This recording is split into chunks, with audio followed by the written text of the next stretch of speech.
Trump Netanyahu যত হুমকি দিচ্ছে, নত হওয়ার বদলে ঠিক ততই যেন ভয়ঙ্কর হয়ে উঠছে ইরান। একদিকে ইরানের হামলায় ব্যাপক ধ্বংসযজ্ঞ দেখছে ইসরায়েল, লাশ পড়ছে হালির হিসেবে। অন্যদিকে সাময়িক যুদ্ধবিরতিতে হরমুজ খুলবে না, এমনটাই সাফ জানিয়ে দিয়েছে ইরান।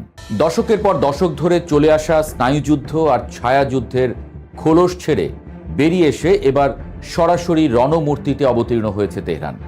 ইসরায়েলের তথাকথিত আয়রন ডোম, ডেভিড স্লিং বা অ্যারো সিস্টেমের মতো অত্যাধুনিক ও বহু প্রশংসিত আকাশ প্রতিরক্ষা ব্যবস্থাকে রীতিমতো বুড়ো আঙুল দেখিয়ে ইরানের নিখুঁত ব্যালিস্টিক ও ক্রুজ ক্ষেপণাস্ত্রগুলো যেন বজ্রপাতের মতো আছড়ে পড়ছে একেবারে তেল আবিব আর জেরুজালেমের বুকে। সাম্প্রতিক এক ভয়ঙ্কর হামলায় ইসরায়েলের মধ্যাঞ্চলে যে অভাবনীয় ধ্বংসযজ্ঞ চলেছে তা রীতিমতো ভিত কাঁপিয়ে দিয়েছে নেতানিয়াহুর কট্টরপন্থী প্রশাসনকে। ইসরায়েলি ভূখণ্ডে সরাসরি আঘাত এনে একাধিক বহুতল ভবন ধুলোয় মিশিয়ে দিয়েছে ইরানের ঘাতক ড্রোন ও মিসাইল। কংক্রিটের সেই পাহাড় সম ধ্বংসস্তূপের নিচ থেকে উদ্ধার হওয়া 4 জনের মৃতদেহ এবং অসংখ্য আহতদের আর্তনাদ প্রমাণ করছে যে সংঘাত এখন আর কেবল বাগাড়ম্বর বা ফাঁকা হুমকির পর্যায়ে আটকে নেই। ইসরায়েলের মাটিতে সরাসরি এই আঘাত শুধু তাদের ভৌত অবকাঠামো বা সামরিক ঘাঁটির ক্ষতিই করেনি। বিশেষজ্ঞদের মতে এটা পশ্চিমের জন্য মনস্তাত্ত্বিক দিক থেকেও এক বিশাল ও অপূরণীয় পরাজয়। যেখানে এতদিন ইসরায়েল গোটা বিশ্বে নিজেকে অজেয় ও দুর্ভেদ্য বলে দাবি করত, সেখানে খোদ তাদের নিজেদের নিরাপদ আকাশসীমায় শত্রুর এমন অবাধ তাণ্ডব প্রমাণ করে যে মধ্যপ্রাচ্যের সমীকরণ চিরতরে বদলে গেছে। ইরানের এই মারমুখী ও আপোষহীন রূপ স্পষ্ট বুঝিয়ে দিচ্ছে তারা আর কোনোভাবেই কৌশলগত যুদ্ধের নামে চুপ করে মার খেতে রাজি নয়। মার কম খাচ্ছে না ইরানও, কিন্তু সরাসরি এই আঘাতের বদলে দ্বিগুণ শক্তিতে প্রত্যাঘাত, এটাই এখন তেহরানের নতুন ও চূড়ান্ত রণনীতি। রণক্ষেত্রের এই ভয়াবহ ডামাডোলের বাইরেও ভূরাজনীতির এক বিশাল ও জটিল ছক কষছে ইরান, যা ঘুম রীতিমতো হারাম করে দিয়েছে পশ্চিমা বিশ্বের। আন্তর্জাতিক মহল এবং মধ্যস্থতাকারীদের আলোচনার টেবিলে যখন সাময়িক যুদ্ধবিরতির একটা আবছা গুঞ্জন শোনা যাচ্ছে, ঠিক তখনই তেহরান ছুঁড়ে দিয়েছে তাদের তুনের সবচেয়ে মোক্ষম তাসটি। তারা কোনো রাগঢাক না করেই সাফ জানিয়ে দিয়েছে, গাজায় বা লেবাননে যুদ্ধবিরতি হলেও বিশ্বের অন্যতম গুরুত্বপূর্ণ নৌপথ হরমুজ প্রণালী কোনোভাবেই পশ্চিমা জাহাজের জন্য উন্মুক্ত করে দেওয়া হবে না। গ্লোবাল সাপ্লাই চেইন বা বিশ্ব বাণিজ্যের প্রধান লাইফলাইন বলা হয় এই সরু প্রণালীটিকে, যেখান দিয়ে প্রতিদিন বিশ্বের মোট উৎপাদিত জ্বালানি তেলের প্রায় 1/5 পরিবাহিত হয়। এই পথটিতে অবরোধ সৃষ্টি করা বা যান চলাচল নিয়ন্ত্রণ করা মানে পশ্চিমা বিশ্বের অর্থনীতির টুঁটি সরাসরি চেপে ধরা। ইরান আসলে এখানে দীর্ঘমেয়াদী এক নতুন শর্তের প্রস্তুতি নিচ্ছে। তারা পশ্চিমা বিশ্বকে কড়া ভাষায় বোঝাতে চাইছে যে কেবল একটা কাগজে সই করা নামমাত্র যুদ্ধবিরতি বা সাময়িক প্রলেপ দিয়ে তাদের শান্ত করা যাবে না। ফিলিস্তিন ইস্যুর স্থায়ী সমাধান, অবৈধ অবরোধ প্রত্যাহার এবং নিজেদের জাতীয় নিরাপত্তার শতভাগ নিশ্চয়তা আদায় না হওয়া পর্যন্ত হরমুজ প্রণালীর চাবি তারা নিজেদের পকেটেই রাখবে। আমেরিকা ও তার মিত্রদের জন্য এটা এক ভয়ঙ্কর দুঃসংবাদ, কারণ আন্তর্জাতিক তেলের বাজার অস্থিতিশীল হলে তার সরাসরি ও ধ্বংসাত্মক প্রভাব পড়বে গোটা বিশ্বের অর্থনীতিতে। মূল্যস্ফীতি লাফিয়ে লাফিয়ে বাড়বে, আর ঠিক সেই সুযোগটাই পুরো দমে কাজে লাগিয়ে শত্রুদের কাবু করতে চাইছে ইরান। এদিকে পরিস্থিতির এই অতিমাত্রায় ঘোলাটে জলে মাছ শিকারের চেষ্টায় ট্রাম্প। একদিকে যখন যুদ্ধ পরিস্থিতি প্রতিনিয়ত চরম আকার ধারণ করছে এবং বিশ্ব নেতারা উত্তেজনা প্রশমনের পথ খুঁজছেন, তখন ট্রাম্পের এক বেফাঁস ও উস্কানিমূলক মন্তব্য জ্বলন্ত আগুনে আক্ষরিক অর্থেই ঘি ঢালার মতো কাজ করেছে। তিনি সরাসরি ইরানের মূল্যবান তেলক্ষেত্রগুলো দখলের বাসনার কথা প্রকাশ করেছেন। ট্রাম্পের এই চরম ঔদ্ধত্যপূর্ণ ও বেপরোয়া মন্তব্য শুধু উস্কানিমূলকই নয়, এটি মার্কিন সাম্রাজ্যবাদী নীতির এক নগ্ন ও কুৎসিত প্রকাশ। এমনটাই বলছে খোদ পশ্চিমা দেশগুলোই। মধ্যপ্রাচ্যে আমেরিকার আসল উদ্দেশ্য যে কখনোই কেবল গণতন্ত্র প্রতিষ্ঠা বা তাদের তথাকথিত মিত্র ইসরায়েলকে রক্ষা করা ছিল না, উল্টো সেখানকার বিপুল ও অমূল্য প্রাকৃতিক সম্পদের উপর একচেটিয়া নিয়ন্ত্রণ নেওয়াই যে তাদের মূল লক্ষ্য, সেটাই যেন ট্রাম্পের এই কথার মধ্য দিয়ে আরেকবার দিনের আলোর মতো পরিষ্কার হয়ে গেল।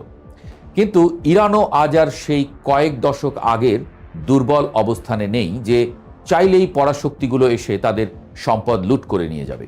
তারা নিজেদের আকাশ, স্থল ও জলসীমার সুরক্ষায় দেশীয় প্রযুক্তিতে এমন এক দুর্ভেদ্য দেয়াল তুলে ধরেছে যা ভেদ করা খোদ মার্কিন প্রতিরক্ষা দপ্তর পেন্টাগনের জন্য এখন এক দুঃস্বপ্নের মতো।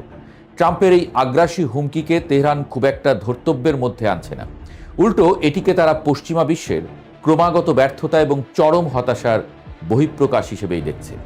আন্তর্জাতিক কূটনীতির এই জটিল ময়দানে সবচেয়ে চমকপ্রদ ব্যাপার হলো এই তীব্র সংঘাতে পশ্চিমা বিশ্বও যে আগের মতো পুরোপুরি একজোট তা কিন্তু নয়। মিত্রদের মাঝেও এখন ফাটল স্পষ্ট। ইরানের বেসামরিক স্থাপনা, হাসপাতাল, স্কুল বা সাধারণ মানুষের বাসভবনে ইসরায়েল বা অন্য কোনো শক্তির নির্বিচার হামলার বিষয়ে ইউরোপীয় কাউন্সিল বেশ কড়া ও অভাবনীয় অবস্থান নিয়েছে। তারা এই ধরনের হামলাকে সরাসরি আন্তর্জাতিক আইনের লঙ্ঘন, অবৈধ ও সম্পূর্ণ অগ্রহণযোগ্য বলে আখ্যায়িত করেছে। ইউরোপের এই কড়া অবস্থান আমেরিকা ও ইসরায়েলের জন্য রীতিমতো চরম অস্বস্তিকর।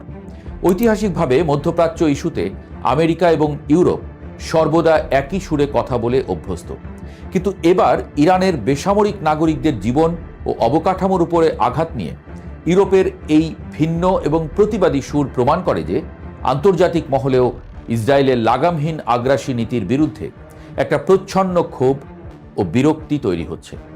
ইউরোপীয় ইউনিয়ন খুব ভালো করেই জানে যে ইরানের সাথে একটি পূর্ণাঙ্গ ও সর্বাত্মক যুদ্ধ শুরু হলে এর লেলিহান শিখা কেবল মধ্যপ্রাচ্যেই সীমাবদ্ধ থাকবে না, এর আঁচ সরাসরি ইউরোপের গায়েও লাগবে। বিশেষ করে নতুন করে ভয়াবহ জ্বালানি সংকট এবং লাখ লাখ মানুষের স্রোতে নতুন শরণার্থী সমস্যার ভয়ে ইউরোপ এখন আর অন্ধভাবে আমেরিকা ও ইসরায়েলের যুদ্ধংদেহী নীতির তাবেদারি করতে রাজি নয়। পশ্চিমা মিত্রদের মাঝখানের এই দৃশ্যমান ফাটলটিকে ইরান অত্যন্ত চতুরতার সঙ্গে নিজেদের এক বিশাল কূটনৈতিক বিজয় হিসেবে দেখছে এবং এই সুযোগকে কাজে লাগিয়ে তারা বিশ্বমঞ্চে নিজেদের অবস্থান আরও সুসংহত করছে। ইরানের অত্যন্ত সুরক্ষিত ও স্পর্শকাতর পারমাণবিক কর্মসূচি নিয়ে ইসরায়েল এবং আমেরিকার মাথা ব্যথা দীর্ঘদিনের। স্টাক্সনেট ভাইরাসের মতো সাইবার হামলা থেকে শুরু করে ইরানের শীর্ষ পারমাণবিক বিজ্ঞানীদের গুপ্ত হত্যা কোনো পন্থাই তারা বাদ রাখেনি। সম্প্রতি ইরান দাবি করেছে যে সমুদ্রে বা অন্য কোনো স্থানে আটকে পড়া ক্রু উদ্ধারের মতো একটি নির্দোষ মানবিক অভিযানের আড়ালে তাদের অত্যন্ত গোপনীয় ও মূল্যবান ইউরেনিয়াম চুরির একটি ভয়ঙ্কর ষড়যন্ত্র থাকতে পারে। পশ্চিমা গোয়েন্দা সংস্থাগুলো, বিশেষ করে ইসরায়েলের মোসাদ এবং আমেরিকার সিআইএ, বরাবরই ইরানের পারমাণবিক স্থাপনাগুলোতে অন্তর্ঘাতমূলক কাজ করার অবিরাম চেষ্টা করে এসেছে। এখন যখন সামরিক শক্তিতে সরাসরি যুদ্ধে ইরানকে পরাস্ত করা দিন দিন অসম্ভব হয়ে পড়ছে, তখন তারা গুপ্তচর বৃত্তি, অন্তর্ঘাত এবং চুরির মতো অন্ধকার পথ বেছে নিতে পারে বলে তেহরানের গোয়েন্দারা গভীরভাবে আশঙ্কা করছেন। তবে ইরানের ইসলামিক রেভলিউশনারি গার্ড কোর এবং তাদের নিজস্ব কাউন্টার ইন্টেলিজেন্স নেটওয়ার্ক এখন এতটাই সতর্ক ও আধুনিক যে এমন কোনো ছদ্মবেশী অভিযান সফল হতে দেওয়া তো দূরের কথা, তার পরিকল্পনা অঙ্কুরেই বিনষ্ট করে দিতে তারা পুরোপুরি বদ্ধপরিকর। ক্রু উদ্ধারের নাটক সাজিয়ে তারা যদি তেহরানের পারমাণবিক সম্পদ লুট করতে চায়, তাদের জন্য ইরান চরম শাস্তির বন্দোবস্ত করে রেখেছে। সব মিলিয়ে মধ্যপ্রাচ্যের পরিস্থিতি এখন এমন এক ভয়ঙ্কর ও খাদের কিনারায় এসে দাঁড়িয়েছে যে যেখান থেকে পেছানোর কোনো পথ আর কারো জন্যই খোলা নেই। একদিকে ডোনাল্ড ট্রাম্প, বেনিয়ামিন নেতানিয়াহুর মতো নেতারা ক্রমাগত সামরিক ও অর্থনৈতিক হুমকি দিয়ে চলছেন, অন্যদিকে ইরান সেই দানবীয় হুমকির সামনে দাঁড়িয়ে মাথা নত করার বদলে বুক চিতিয়ে লড়াই করছে। ইসরায়েলের সুরক্ষিত অভ্যন্তরে ঢুকে তাদের গর্বের সামরিক ও বেসামরিক স্থাপনা গুঁড়িয়ে দেওয়া, হরমুজ প্রণালী বন্ধ করার হুমকি দিয়ে পুরো পশ্চিমা অর্থনীতিকে জিম্মি করে ফেলা, আন্তর্জাতিক কূটনীতিতে ইউরোপ আর আমেরিকাকে মুখোমুখি দাঁড় করিয়ে দেওয়া এবং পারমাণবিক চুরির মতো অত্যন্ত সূক্ষ্ম ও জটিল ষড়যন্ত্রগুলোকে নিপুণ হাতে নস্যাৎ করে দেওয়া, এসব কিছুই সন্দেহাতীতভাবে প্রমাণ করে যে ইরান এখন আর শুধু আত্মরক্ষাতেই সীমাবদ্ধ নেই, তারা রীতিমতো আক্রমণাত্মক, অপ্রতিরোধ্য এক আঞ্চলিক পরাশক্তিতে পরিণত হয়েছে। মধ্যপ্রাচ্যের এই রক্তাক্ত দাবার বোর্ডে নেতানিয়াহু আর ট্রাম্প ভেবেছিলেন তারা সামরিক শক্তির দম্ভে খুব সহজেই ইরানকে চেকমেট করে দেবেন, কিন্তু দৃশ্যপট উল্টে গিয়ে এখন তাদের নিজেদের রাজাই চরম হুমকির মুখে থরথর করে কাঁপছে। মাথা নত করা বা আপোষ করা তো দূরের কথা, শত্রুর প্রতিটি আঘাতের বিনিময়ে ইরান যেন ফিনিক্স পাখির মতো ছাই থেকে উঠে এসে হয়ে উঠেছে আরও বেশি ভয়ঙ্কর, আরও বেশি মরণঘাতী। আগামী দিনগুলোতে এই বহুমুখী সংঘাত কোন দিকে মোড় নেবে বা তৃতীয় বিশ্বযুদ্ধের সূচনা করবে কিনা তা হয়তো সময়ই বলবে। তবে আপাতত বর্তমান পরিস্থিতি বিশ্লেষণ করে এটুকু নিশ্চিত করে বলাই যায়, হুমকি ধামকি দিয়ে ইরানকে দমিয়ে রাখা বা বশে আনা এখন আর পৃথিবীর কোনো পরাশক্তির পক্ষেই সম্ভব নয়।